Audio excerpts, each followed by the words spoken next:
ਮਹਿਕ ਪੰਜਾਬ ਦੀ programme ਦੇਖ ਰਹੇ ਸਾਰੇ ਦਰਸ਼ਕਾਂ ਨੂੰ ਕਮਲਜੀਤ ਹੰਦ ਵੱਲੋਂ ਸਤਿ ਸ਼੍ਰੀ ਅਕਾਲ, ਗੁੱਡ ਮਾਰਨਿੰਗ, ਨਮਸਤੇ, अस्सलाम वालेकुम।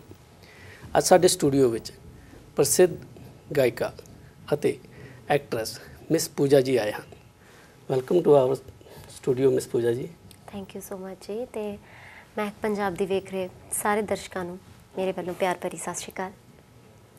ਪੂਜਾ ਜੀ, ਸਭ ਤੋਂ ਪਹਿਲਾਂ ਸਾਨੂੰ ਆਪਣਾ ਰੀਅਲ ਨਾਂ ਦੱਸੋ ਕਿ ਤੁਹਾਡਾ ਰੀਅਲ ਨਾਂ ਕੀ ਹੈ? ਜੀ ਪੂਜਾ ਵੀ ਮੇਰਾ ਰੀਅਲ ਨਾਮ ਹੈ, ਮੇਰੇ ਘਰ ਦਾ ਨਾਂ ਹੈ, ਬਟ ਗੁਰਿੰਦਰ ਕੈਂਥ ਮੇਰਾ ਪੂਰਾ ਨਾਮ। ਯਾਨੀ ਕਿ ਬਚਪਨ ਦਾ ਨਾਂ ਜਿਹੜਾ ਗੁਰਿੰਦਰ ਕੈਂਥ ਹੈਗਾ। ਹਾਂਜੀ ਹਾਂਜੀ। ਤੇ ਤੁਹਾਡੀ ਨਵੀਂ ਕਿਹੜੀ ਫਿਲਮ ਆ ਰਹੀ ਹੈਗੀ ਹੈ ਜੀ? ਜੀ ਬਹੁਤ ਸਾਰੀਆਂ ਐਲਬਮਸ ਮੈਂ ਕੀਤੀਆਂ, ਮਿਊਜ਼ਿਕ ਐਲਬਮਸ, ਤੇ ਸਾਰਿਆਂ ਨੂੰ ਪਸੰਦ ਕੀਤਾ। ਤੇ ਹੁਣ ਜਿਹੜੀ ਮੇਰੀ ਫਿਲਮ ਆ ਰਹੀ ਹੈ, ਪਹਿਲੀ ਫਿਲਮ ਪੰਜਾਬਣ। ਹਾਂਜੀ। ਤੇ ਉਮੀਦ ਕਰਦੀ ਹਾਂ ਕਿ ਮੇਰੇ ਫੈਨਸ ਨੂੰ ਮੇਰੀ ਐਕਟਿੰਗ ਵੀ ਪਸੰਦ ਆਏਗੀ। ਤੇ ਕਦੋਂ ਰਿਲੀਜ਼ ਹੋ ਰਹੀ ਹੈ ਜੀ? 11 ਜੂਨ ਨੂੰ ਫਿਲਮ ਪੰਜਾਬਣ ਵਰਲਡ ਵਾਈਡ ਰਿਲੀਜ਼ ਹੋ ਰਹੀ ਹੈ ਸਾਰੇ ਥੀਏਟਰਸ ਵਿੱਚ। ਤੇ ਇਹੀ ਰਿਕੁਐਸਟ ਕਰਾਂਗੀ ਮੇਰੇ ਫੈਨਸ ਨੂੰ ਕਿ ਜ਼ਰੂਰ ਜਾ ਕੇ ਇਸ ਪੰਜਾਬਣ ਦੀ ਫਿਲਮ ਪੰਜਾਬਣ ਵੇਖਣ। ਤੁਸੀਂ ਵੀਡੀਓ ਦੇ ਵਿੱਚ ਤਾਂ ਬਹੁਤ ਕੰਮ ਕੀਤਾ ਹੈਗਾ, ਵੀਡੀਓ ਦੇ ਵਿੱਚ ਗਾਣਿਆਂ ਦੇ ਵਿੱਚ ਬਹੁਤ ਪਹਿਲਾਂ ਐਕਟਿੰਗ ਕੀਤੀ ਹੈਗੀ, ਪਰ ਫਿਲਮ ਦੇ ਵਿੱਚ ਐਕਟਿੰਗ ਕਰਨ ਦਾ ਕਿੱਥੋਂ ਸ਼ੌਕ ਪੈ ਗਿਆ? ਕਿੱਦਾਂ ਆਈਡੀਆ ਆਇਆ ਕਿ ਮੈਂ ਫਿਲਮਾਂ 'ਚ ਵੀ ਕੰਮ ਕਰਨਾ ਹੈਗਾ? ਜੀ ਇਹ ਆਈਡੀਆ ਸੱਚੀ ਦੱਸਾਂ ਤਾਂ ਮੈਨੂੰ ਨਹੀਂ ਆਇਆ, ਮੇਰੇ ਫੈਨਸ ਨੂੰ ਆਇਆ। ਦੇ ਆਲਵੇਜ਼ ਵਾਂਟਡ ਕਿ ਜਿਵੇਂ ਉਹਨਾਂ ਨੂੰ ਲੱਗਦਾ ਸੀ ਵੀ ਐਲਬਮਸ ਜਦੋਂ ਦੇਖਦੇ ਹਾਂ ਆਈ ਪਰਫਾਰਮ, ਦੇ ਲਾਈਕ ਇਟ, ਉਹ ਪਰਫਾਰਮੈਂਸ ਨੂੰ ਲਾਈਕ ਕਰਦੇ ਨੇ।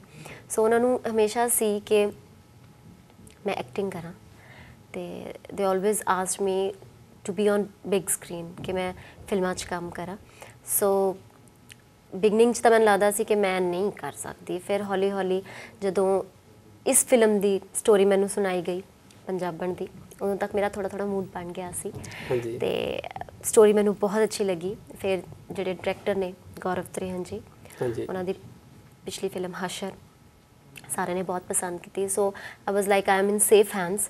ਤੇ ਜਦੋਂ ਸਟੋਰੀ ਪਤਾ ਲੱਗੀ ਕਿ ਡਬਲ ਕਰੈਕਟਰ ਹੈ, 2 ਟਵਿਨ ਸਿਸਟਰਸ ਦਾ ਰੋਲ ਹੈ। ਤੁਹਾਡਾ ਡਬਲ ਰੋਲ ਹੈਗਾ? ਹਾਂਜੀ। ਤੇ 2 ਟਵਿਨ ਸਿਸਟਰਸ ਹੈ and they are both different in nature. So ਮੈਨੂੰ ਲੱਗਿਆ ਕਿ ਬਹੁਤ ਕੁਛ ਹੈ ਇਸ ਫਿਲਮ 'ਚ ਕਰਨ ਲਈ। So I should go for it. ਤੇ ਕਾਫੀ ਮਿਹਨਤ ਕੀਤੀ ਤੇ ਇੱਕ ਕੋਸ਼ਿਸ਼ ਕੀਤੀ ਹੈ ਜੋ ਕਿ ਪਰਮਾਤਮਾ ਕਰੇ ਪ੍ਰਵਾਨ ਚੜ੍ਹੇ।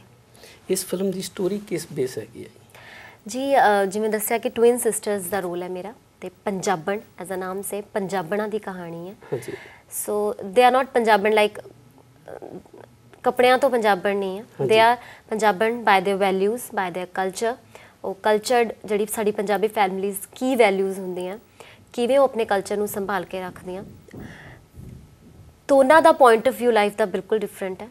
ਇੱਕ ਬਬਲੀ ਜੀ ਹੈ, ਹੈਪੀ ਗੋ ਲੱਕੀ, ਲਾਈਕ ਓਕੇ ਜਿਵੇਂ ਹੁੰਦਾ ਓਕੇ, ਆ ਵੀ ਠੀਕ ਹੈ, ਆ ਵੀ ਠੀਕ ਹੈ। ਅਤੇ ਦੂਜੀ is very sincere, very particular, law student ਹੈ ਉਹ। ਅਤੇ ਕਿਵੇਂ ਉਹ ਸਟਰਗਲ ਕਰਦੀ ਹੈ, ਕਿਵੇਂ ਉਹ ਲੜਦੀ ਹੈ ਸੱਚ ਲਈ, ਅਤੇ ਉਹਨਾਂ ਦੀ ਫੈਮਲੀਜ਼ 'ਚ ਕੀ ਹੁੰਦਾ, ਇਸ ਤਰ੍ਹਾਂ ਦੀ ਸਟੋਰੀ ਹੈ।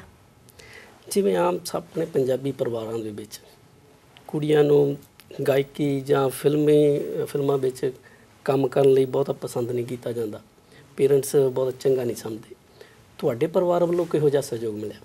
ਜੀ ਪਹਿਲਾਂ ਹੁੰਦਾ ਸੀ ਕਿ ਸਾਡੀ ਜਿਹੜੀ ਪੰਜਾਬੀ ਫੈਮਲੀਜ਼ ਹੈ ਉਹ ਲਾਈਕ ਨਹੀਂ ਕਰਦੀ ਸੀਗੀਆਂ, ਬਟ ਹੁਣ ਰੀਅਲੀ ਮੇਰੇ ਕੋਲ ਪੇਰੈਂਟਸ ਆਉਂਦੇ ਨੇ ਕਿ ਸਾਡੀ ਕੁੜੀ she is interested in music, ਇਹਦਾ ਕਿਵੇਂ ਕਰੀਏ, ਅਸੀਂ ਤੁਹਾਡੇ ਵਰਗਾ ਬਣਾਉਣਾ ਚਾਹੁੰਦੇ ਹਾਂ। ਸੋ ਆਈ ਫੀਲ ਰੀਅਲੀ ਗੁੱਡ ਕਿ ਸਿੰਪਲ ਜੇ ਘਰ ਦੀ, ਨੋਰਮਲ ਮਿਡਲ ਕਲਾਸ ਘਰ ਦੀ ਕੁੜੀਆਂ ਫੈਮਿਲੀ ਦੀ ਸਪੋਰਟ ਕਰਕੇ, ਉਹਨਾਂ ਦੇ ਪਿਆਰ ਕਰਕੇ ਮੈਂ ਮਿਸ ਪੂਜਾ ਬਣੀ। ਮੈਨੂੰ ਮੇਰੇ ਫੈਨਸ ਨੇ ਪਸੰਦ ਕੀਤਾ। ਸੋ ਮੈਂ ਉਹਨਾਂ ਪੇਰੈਂਟਸ ਨੂੰ ਵੀ ਕਹਿੰਦੀ ਹਾਂ ਕਿ ਵੈਰੀ ਗੁੱਡ ਕਿ ਲੋਕ ਆਪਣੇ ਮੁੰਡਿਆਂ ਦਾ ਖਿਆਲ ਰੱਖਦੇ ਆ, ਤੁਸੀਂ ਆਪਣੀ ਕੁੜੀਆਂ ਨੂੰ ਲੈ ਕੇ ਇੰਨਾ ਉਹਨਾਂ ਨੂੰ ਪ੍ਰੋਤਸਾਹਨ ਦੇਣਾ ਚਾਹੁੰਦੇ ਹੋ। ਅਤੇ ਮੇਰੇ ਤੋਂ ਜਦੋਂ ਪੁੱਛਦੇ ਮੈਂ ਕਹਿੰਦੀ ਹਾਂ ਕਿ ਦ ਮੇਨ ਥਿੰਗ ਇਜ਼ ਕਿ ਤੁਸੀਂ ਸਪੋਰਟ ਕਰੋ ਅਤੇ ਇਹਨਾਂ ਨੂੰ ਜ਼ਰੂਰ ਸਿਖਾਓ, ਵਧੀਆ ਤਰੀਕੇ ਨਾਲ ਸਿਖਾਓ, ਇਹਨਾਂ ਨੂੰ ਦੱਸੋ ਕਿ ਲਾਈਫ 'ਚ ਕਿਵੇਂ ਕਰਨਾ ਚਾਹੀਦਾ। ਸੋ ਆਈ ਫੀਲ ਰੀਅਲੀ ਗੁੱਡ ਕਿ ਮੇਰੀ ਫੈਮਿਲੀ ਦੀ ਸਪੋਰਟ ਕਰਕੇ ਮੈਂ ਇੱਥੇ ਤੱਕ ਪਹੁੰਚੀ ਹਾਂ। ਅਤੇ ਹੋਰ ਕੁੜੀਆਂ ਨੂੰ ਵੀ ਇਸ ਇੰਡਸਟਰੀ 'ਚ ਜ਼ਰੂਰ ਅੱਗੇ ਆਉਣਾ ਚਾਹੀਦਾ, ਮੈਂ ਹਮੇਸ਼ਾ ਇਹ ਕਹਿੰਦੀ ਹਾਂ, ਅਤੇ ਨੋ ਡਾਊਟ ਆ ਵੀ ਰਹੀ ਹਾਂ। ਤੁਸੀਂ ਸਾਡੀ ਯੰਗ ਜਨਰੇਸ਼ਨ ਦੇ ਰੋਲ ਮਾਡਲ ਹੋ, ਪਰ ਤੁਹਾਡਾ ਰੋਲ ਮਾਡਲ ਕੌਣ ਹੈ? ਜੀ ਮੈਨੂੰ ਲੱਗਦਾ ਹੈ ਕਿ ਜੋ ਵੀ ਕਲਾਕਾਰ ਜਿਸਨੇ ਇਸ ਇੰਡਸਟਰੀ 'ਚ ਕੁਝ ਕਮਾਇਆ ਹੈ, ਉਹ ਥੋੜੇ ਜਿਹੇ ਵੀ ਫੈਨਸ ਨੇ, ਉਹ ਅੱਛਾ ਗਾਉਂਦੇ ਨੇ, ਦੇ ਆਰ ਸਮਥਿੰਗ, ਉਹਨਾਂ 'ਚ ਕੋਈ ਨਾ ਕੋਈ ਕੁਆਲਿਟੀ ਹੈ ਤਾਂ ਹੀ ਲੋਕ ਉਹਨਾਂ ਨੂੰ ਲਾਈਕ ਕਰਦੇ ਆ। ਸੋ ਮੈਂ ਸਾਰਿਆਂ ਨੂੰ ਸੁਣਨਾ ਪਸੰਦ ਕਰਦੀ ਹਾਂ। ਗੁਰਦਾਸ ਮਾਨ ਜੀ, ਹੰਸਰਾਜ ਹੰਸ ਜੀ, ਸਲੀਮ ਜੀ, ਜਿਹੜੇ ਸੁਰਿੰਦਰ ਕੌਰ ਜੀ ਨੂੰ ਬਹੁਤ ਸੁਣਿਆ ਬਚਪਨ ਤੋਂ ਹੀ, ਪ੍ਰਕਾਸ਼ ਕੌਰ ਜੀ, ਪਾਕਿਸਤਾਨੀ ਉਸਤਾਦ ਨੁਸਰਤ ਫਤਿਹ ਅਲੀ ਖਾਨ ਜੀ, ਆਬਿਦਾ ਪਰਵੀਨ ਜੀ। ਸੋ ਸਾਰਿਆਂ ਨੂੰ ਸੁਣਿਆ ਕਿਉਂਕਿ ਹਰ ਕਿਸੇ ਦੀ ਗਾਇਕੀ ਡਿਫਰੈਂਟ ਹੈ। ਸੋ ਕਿਤੇ ਨਾ ਕਿਤੋਂ ਕੁਛ ਨਾ ਕੁਛ ਸਿੱਖਣ ਨੂੰ ਮਿਲੇਗਾ। ਸੋ ਮੈਨੂੰ ਲੱਗਦਾ ਹੈ ਕਿ ਜਿੱਥੋਂ ਵੀ ਕੁਛ ਵੀ ਸਿੱਖਣ ਨੂੰ ਮਿਲੇ ਉਸਨੂੰ ਗ੍ਰੈਬ ਕਰ ਲੈਣਾ ਚਾਹੀਦਾ। ਬਿਲਕੁਲ ਜੀ। ਤੇ ਪਰ ਰੋਲ ਮਾਡਲ ਤੁਹਾਡਾ ਕੌਣ ਹੈ? ਜਿਵੇਂ ਮੈਂ ਦੱਸਿਆ ਕਿ ਕੋਈ ਪਰਟੀਕੂਲਰ ਨਹੀਂ ਹੈ, ਕਿਉਂਕਿ ਮੈਂ ਕਿਸੇ ਨੂੰ ਮੱਦੇਨਜ਼ਰ ਰੱਖਦੇ ਹੋਏ, ਕਿਸੇ ਨੂੰ ਧਿਆਨ 'ਚ ਰੱਖ ਕੇ ਕਦੀ ਸਿੰਗਿੰਗ ਨਹੀਂ ਕੀਤੀ। This is my own style. ਮੈਂ ਬਚਪਨ ਤੋਂ ਹੀ ਇਸ ਤਰ੍ਹਾਂ ਗਾਇਆ, ਜਿੰਨਾ ਵੀ ਗਾਇਆ, ਜੋ ਕਈ ਸਾਰੇ ਪਸੰਦ ਕਰਦੇ ਨੇ, ਕੁਝ ਨਹੀਂ ਵੀ ਪਸੰਦ ਕਰਦੇ ਹੋਣੇ, ਪਰ ਆਪਣਾ ਹੀ ਸਟਾਈਲ ਹੈ। ਜਿਵੇਂ ਸਟਾਈਲ ਦੀ ਗੱਲ ਚੱਲੀ ਕਿ ਤੂੰ ਗਾਣਾ ਗਾਇਕੀ ਦੇ ਵਿੱਚ ਤੁਸੀਂ ਇੱਕ ਪਰਟੀਕੂਲਰ ਜੋੜੀ ਦੇ ਨਾਲ ਗਾਉਣ ਦੀ ਬਜਾਏ ਇੱਕ ਨਵਾਂ ਟ੍ਰੈਂਡ ਸ਼ੁਰੂ ਕੀਤਾ ਕਿ ਵੱਖ-ਵੱਖ ਗਾਇਕਾਂ ਦੇ ਨਾਲ ਸ਼ੁਰੂ ਕੀਤਾ। ਇਹ ਤੁਸੀਂ ਸੋਚ ਕੇ ਸ਼ੁਰੂ ਕੀਤਾ ਸੀ ਕਿ ਮੈਂ ਇਹੋ ਜਿਹਾ ਟ੍ਰੈਂਡ ਸ਼ੁਰੂ ਕਰਨਾ ਹੈਗਾ, ਕਿ ਜੇ ਮੌਕਾ ਮਿਲ ਘਟਨਾਵਾਂ ਸੀ ਜਿਨ੍ਹਾਂ ਨਾਲ ਆਪਣੇ ਆਪ ਜੁੜਦੀਆਂ ਗਈਆਂ ਘਟਨਾਵਾਂ ਤੇ ਇਹ ਟ੍ਰੈਂਡ ਸ਼ੁਰੂ ਹੋ ਗਿਆ? ਬਿਲਕੁਲ ਜੀ, ਨੋ ਡਾਊਟ ਇਹ ਟ੍ਰੈਂਡ ਮੇਰੇ ਤੋਂ ਪਹਿਲਾਂ ਕੁਝ ਸ਼ੁਰੂ ਹੋ ਗਿਆ ਸੀ। ਹਾਂਜੀ। ਸੁਦੇਸ਼ ਕੁਮਾਰੀ ਜੀ, ਪ੍ਰਵੀਨ ਪਾਟਾ ਜੀ, ਉਹਨਾਂ ਨੇ ਕਾਫੀ ਸਾਰੇ ਗੀਤ ਗਾਏ ਸੀ ਤੇ ਫਿਰ ਮੈਨੂੰ ਮੌਕਾ ਮਿਲਿਆ, ਮੇਰੀ ਪਹਿਲੀ ਐਲਬਮ ਜਾਨ ਤੋਂ ਪਿਆਰੀ, ਉਸ ਦੇ ਥਰੂ, ਤੇ ਮੈਨੂੰ ਲੱਗਦਾ ਉਹਨਾਂ ਨੇ ਮੈਨੂੰ ਮੌਕਾ ਦਿੱਤਾ। ਤੇ ਐਕਚੁਅਲੀ ਜਿਹੜੀ ਜੋੜੀ ਦੀ ਗੱਲ ਹੁੰਦੀ ਹੈ, ਉਹ ਜੋੜੀ ਉਦੋਂ ਬਣਦੀ ਹੈ ਜਦੋਂ ਉਹਨਾਂ ਨੇ ਇੱਕ ਐਲਬਮ ਕਰਨੀ ਹੈ। ਹਾਂਜੀ।